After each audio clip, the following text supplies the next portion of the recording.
महानुभाव, उपस्थित बौद्ध भिक्षुगण, गणमान्य अतिथियों, देवी और सज्जनों, इसे मैं अपना सौभाग्य मानता हूँ कि मुझे आज डॉक्टर भीमराव अंबेडकर सांस्कृतिक केंद्र का शिलान्यास करने का शुभ अवसर प्राप्त हुआ।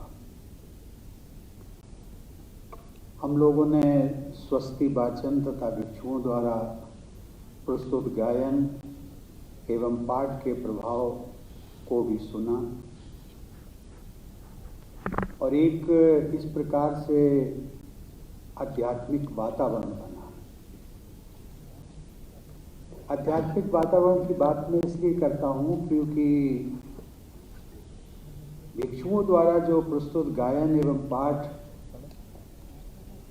का यहाँ पर हम सब लोगों के साथ रखा गया, उसमें बार बार यदि हमने ध्यान से सुना होगा, बार बार वो कहते थे भवतु सर्व मंगलम। ये शब्द भगवान बुद्ध के थे, उसको बाबा साहब बार बार दोहराते थे। बाबा साहब इसके पीछे एक बहुत अच्छा तर्क देते थे। वो कहते थे कि लोकतंत्र में हर सरकार का ये दायित्व है, उसका कर्तव्य है, उसका जो एक मिशन होना चाहिए हर सरकार का, वो यही होना चाहिए भवतु सर्व मंगलम, अर्थात उनकी प्रजा की सबकी भलाई।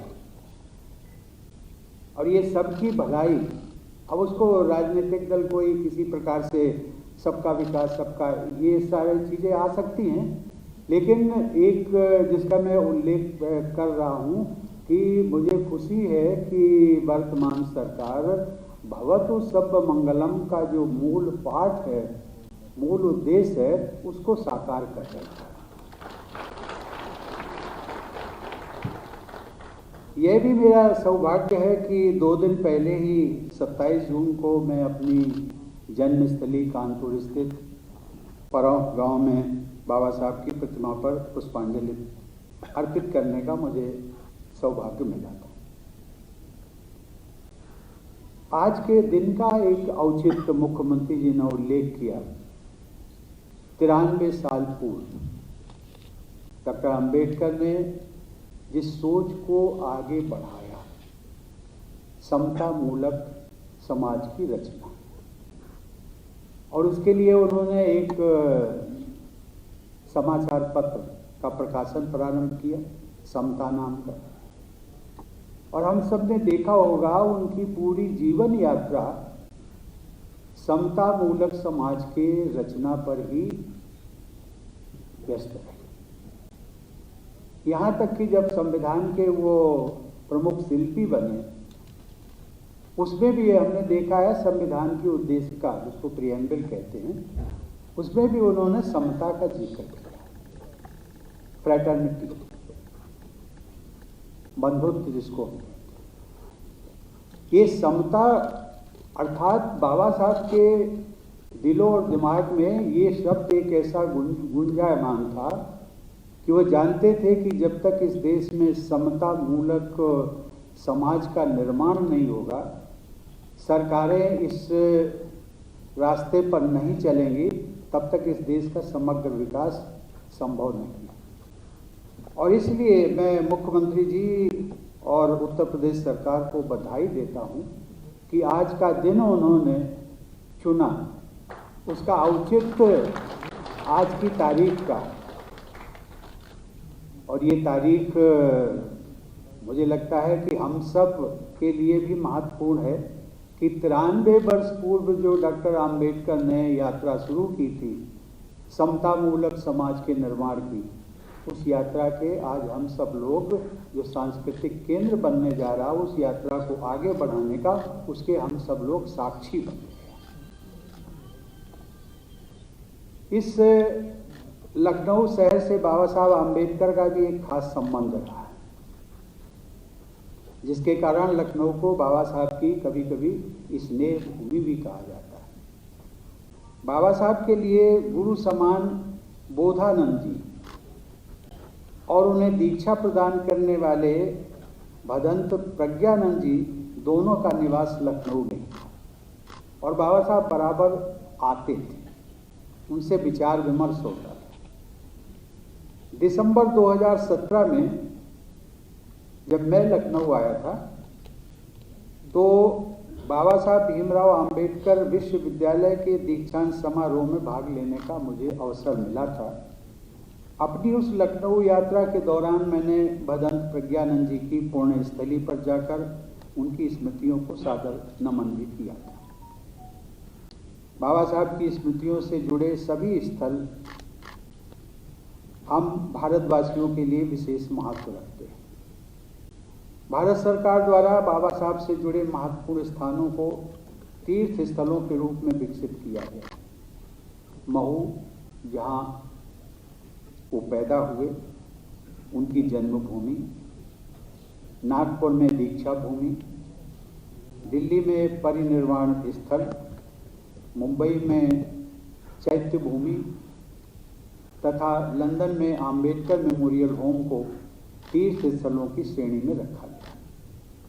साथ ही दिसंबर 2017 से दिल्ली में आम्बेडकर इंटरनेशनल सेंटर की स्थापना से देश विदेश में बाबा साहब के विचारों के प्रचार प्रसार का एक महत्वपूर्ण मंच राष्ट्रीय राजधानी में भी उपलब्ध हुआ है।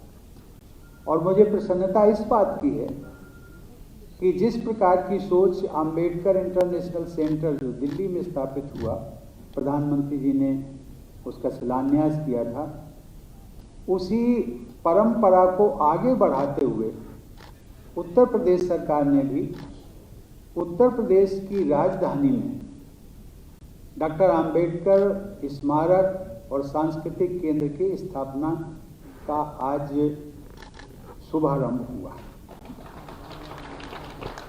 बाबा साहब की स्नेह भूमि लखनऊ में उनके स्मारक के रूप में सांस्कृतिक केंद्र का निर्माण करने की उत्तर प्रदेश सरकार की पहल, जिसकी जितनी भी सराहना की जाए वो कम है। कुछ देर पहले हमने इस सांस्कृतिक केंद्र की अनेक सुविधाओं के बारे में प्रदर्शित फिल्म का अवलोकन भी किया। इस सुविचारित प्रयास के लिए मैं राज्यपाल श्रीमती आनंदीबेन पटेल, मुख्यमंत्री श्री आदित्यनाथ जी, उप मुख्यमंत्री श्री केशव प्रसाद मौर्य और श्री दिनेश शर्मा, संस्कृति मंत्री डॉक्टर नीलकंठ तिवारी तथा अन्य सभी सहयोगियों को साधुवाद देता हूँ। मैं चाहूँगा कि यहाँ प्रस्तावित शोध केंद्र बाबा साहब की गरिमा के अनुरूप उच्च स्तरीय शोध कार्य करे और शोध जगत में अपनी विशेष पहचान बनाए। ये भी संयोग है कि जिस केंद्रीय विश्वविद्यालय का राष्ट्रपति होने के नाते मैं विजिटर हूँ, वो केंद्रीय विश्वविद्यालय बाबा साहब के नाम का डॉक्टर अंबेडकर सेंट्रल यूनिवर्सिटी, वो भी लखनऊ में स्थित है। मुझे लगता है कि आपका स्मारक और सांस्कृतिक केंद्र और बाबा साहब के जो नाम पर सेंट्रल यूनिवर्सिटी है, इन दोनों के तालमेल से बाबा साहब के जो विचारों का प्रवाह है वो और भी आगे बढ़ेगा, ऐसी मेरी मान्यता है। बाबा साहब डॉक्टर अंबेडकर के बहुआयामी व्यक्तित्व और राष्ट्र निर्माण में उनके बहुमूल्य योगदान से उनकी असाधारण क्षमता व योग्यता का परिचय मिलता है। हम सब जानते हैं कि वे एक शिक्षाविद, अर्थशास्त्री, विधिवेत्ता, राजनेता, पत्रकार, समाजशास्त्री व समाज सुधारक तो थे ही, उन्होंने संस्कृति, धर्म और अध्यात्म के क्षेत्रों में भी अपना अमूल्य योगदान दिया था। भारतीय संविधान के शिल्पकार होने के अलावा हमारे banking, irrigation, electricity system, labour management system, revenue sharing system, शिक्षा व्यवस्था आदि सभी क्षेत्रों पर डॉक्टर अंबेडकर के योगदान की छाप है। बाबा साहब के विजन में 4 बातें हमेशा महत्वपूर्ण रही हैं। ये 4 बातें हैं नैतिकता, समता, आत्मसम्मान और भारतीयता। इन चारों आदर्शों तथा जीवन मूल्यों की झलक बाबा साहब के चिंतन एवं कार्यों में दिखाई देती है। बाबा साहब की सांस्कृतिक सोच मूलतः समता और समरसता पर आधारित थी। अद्भुत प्रतिभा, मानव मात्र के प्रति करुणा और अहिंसा पर आधारित उनकी जीवन यात्रा व उपलब्धियों को विश्व समुदाय ने मान्यता दी है। सन 2016 में 100 से भी अधिक देशों के प्रतिनिधियों ने संयुक्त राष्ट्र संघ में आयोजित बाबा साहब की 125वीं जयंती समारोह में भागीदारी करते हुए मानवता के समग्र विकास में उनके बहुमूल्य योगदान को सराहा था। देवी और सज्जनों, भगवान बुद्ध के विचारों का भारत की धरती पर इतना गहरा प्रभाव है। मैं यहाँ पर भगवान बुद्ध का उल्लेख इसलिए कर रहा हूँ क्योंकि बाबा साहब के चिंतन में भी भगवान बुद्ध पूरी तरह से छाए हुए हैं। इतना गहरा प्रभाव है कि भारतीय संस्कृति के महत्व को न समझने वाले साम्राज्यवादी लोगों को भी महात्मा बुद्ध से जुड़े सांस्कृतिक आयामों को अपनाना पड़ा। राष्ट्रपति भवन, जिसका निर्माण लगभग 100 साल पूर्व हुआ था, राष्ट्रपति भवन के भव्य गुंबद की बनावट बौद्ध धर्म से जुड़ी वैश्विक विरासत सांची स्तूप पर आधारित है। उसी गुंबद पर हमारा राष्ट्रीय ध्वज लहराता है। हमारे राष्ट्र ध्वज के केंद्र में सारनाथ के धर्म चक्र पर आधारित अशोक चक्र अंकित। राष्ट्रपति भवन, संसद भवन तथा राजधानी नई दिल्ली के अनेक महत्वपूर्ण स्थलों पर भगवान बुद्ध से जुड़े प्राचीन भारतीय प्रतीक व स्थापत्य के उदाहरण मौजूद हैं।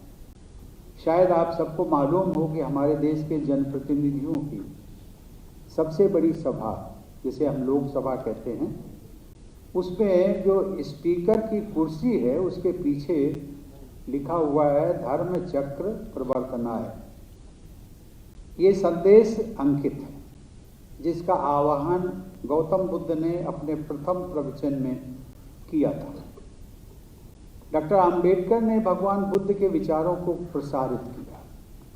उनके इस प्रयास के मूल में करुणा, बंधुता, अहिंसा, समता और पारस्परिक सम्मान जैसे भारतीय मूल्यों को जन जन तक पहुंचाने का और सामाजिक न्याय के आदर्श को कार्य रूप देने का उनका उद्देश्य परिलक्षित होता है।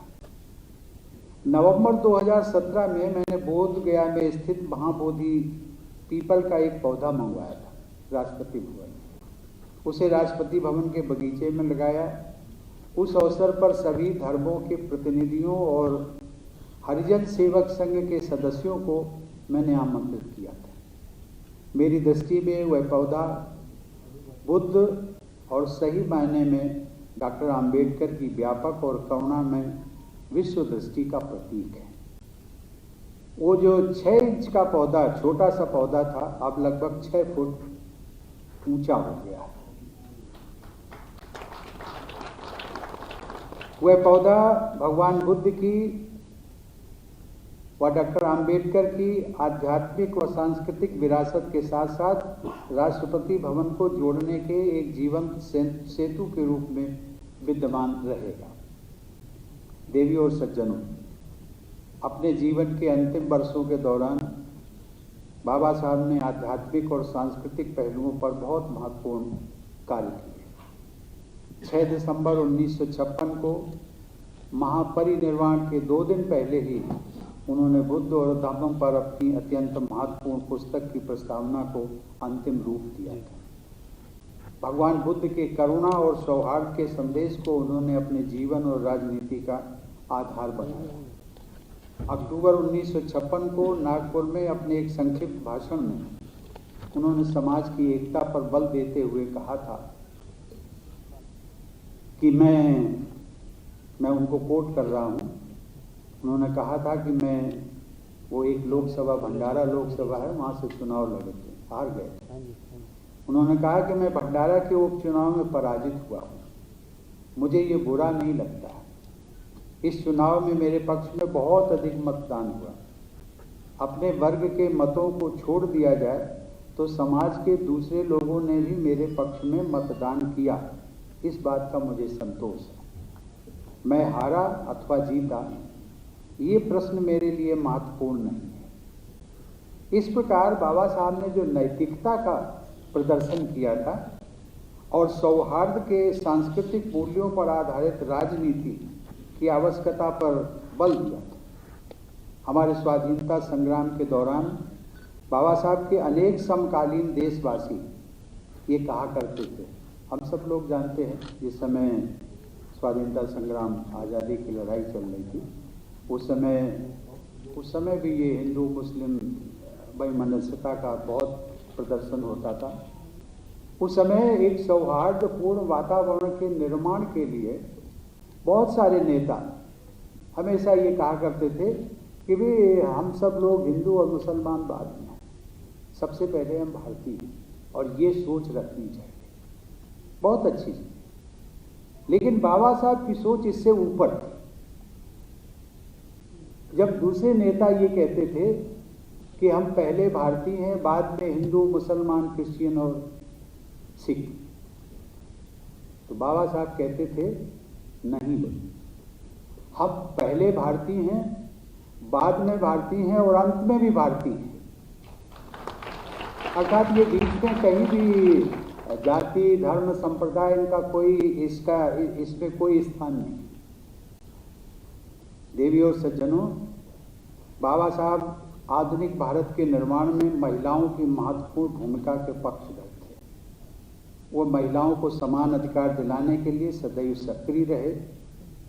बाबा साहब द्वारा रचित हमारे संविधान में आरंभ से ही मताधिकार समेत प्रत्येक क्षेत्र में महिलाओं को समान अधिकार प्रदान किए गए। अमेरिका, जिसको हम कहते हैं कि आधुनिक लोकतंत्र की जननी,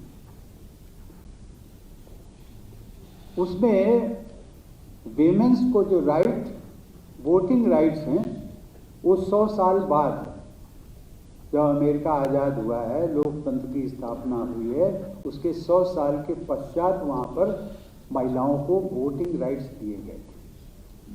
लेकिन उसकी तुलना में भारत का देखिए, भारत के संविधान में जिस दिन भारत का संविधान लागू हुआ है, 26 जनवरी 1950 को, उसी दिन से महिलाओं को वोटिंग राइट्स दिए गए। और इसका श्रेय जाता है बाबा साहब आम्बेडकर और उनकी पूरी टीम। विश्व के अन्य प्रमुख लोकतांत्रिक देशों में ये समानता महिलाओं को लंबे समय के बाद मिल पाई। भारत के संविधान में महिलाओं को भी पुरुषों के बराबरी समानता का मूल अधिकार दिया गया। बाबा साहब चाहते थे कि समानता के इस मूल अधिकार को संपत्ति के उत्तराधिकार तथा विवाह एवं जीवन के अन्य पक्षों से जुड़े मुद्दों पर भी एक अलग विधेयक द्वारा स्पष्ट कानूनी आधार दे दिया जाए। इस बदलाव को तेज गति के साथ लागू करने के विषय पर उनका अनेक प्रमुख जनसेवकों के साथ मतभेद भी रहा, लेकिन आज महिलाओं के संपत्ति पर उत्तराधिकार जैसे अनेक विषयों पर उनके द्वारा सुझाए गए मार्ग पर ही हमारी विधि व्यवस्था आगे बढ़ रही है। इससे यह स्पष्ट होता है कि बाबा साहब की दूरदर्शी सोच अपने समय से भी बहुत आगे है। देवियों और सज्जनों, मेरी शुभकामना है कि इस सांस्कृतिक केंद्र का निर्माण कार्य सुचारू रूप से और समय पर संपन्न हो। मुझे विश्वास है कि यह सांस्कृतिक केंद्र सभी देशवासियों को, विशेषकर युवा पीढ़ी को बाबा साहब के आदर्शों एवं उद्देश्यों से परिचित कराने में अपनी प्रभावी भूमिका निभाएगा। साथ ही मैं इस बात पर विशेष बल देना चाहूँगा कि बाबा साहब के जीवन मूल्यों और आदर्शों के अनुरूप समाज व राष्ट्र का निर्माण करने में ही हमारी वास्तविक सफलता है। इस दिशा में हमने प्रगति अवश्य की है, लेकिन अभी हमें और आगे जाना है। मुझे पूरा विश्वास है कि आज के इस कार्यक्रम से जुड़े आदर्शों पर चलते हुए हम भारत के लोग समता, समरसता और सामाजिक न्याय पर आधारित सशक्त व समृद्ध भारत का निर्माण करने में सफल होंगे। इन्हीं शब्दों के साथ धन्यवाद। जय हिंद।